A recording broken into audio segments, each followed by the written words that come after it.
कराची में जेर समुंदर एशिया के सबसे बड़े तेल गैस के जखायर दरियाफ्त हो गए हैं। बड़ी खबर, कराची में जेर समुंदर तेल और गैस के जखायर दरियाफ्त हो गए।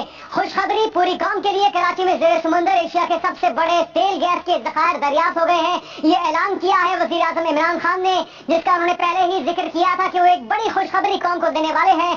कराची में जेर समुंदर एशिया के सबसे बड़े तेल गैस के जखायर दरियाफ्त हो गए हैं। इनकी मिकदार कितनी है, मकाम क्या है, ये अभी बताना बाकी है।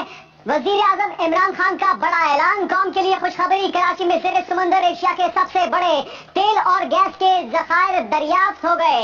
अब से चंद ही रोज पहले वजीर आजम इमरान खान ने ये कहा था कि एक बड़ी खुशखबरी देने वाले हैं, और उन्हें बता दिया है कि अपोजिशन हुकूमत को पार्लियामेंट में बात करने का मौका नहीं देती। जबकि उन्होंने इस खुशखबरी से मुतल्लिक ये बताया है कि कराची में जेर समुंदर एशिया के सबसे बड़े तेल और गैस के जखायर दरियाफ्त कर लिए गए हैं।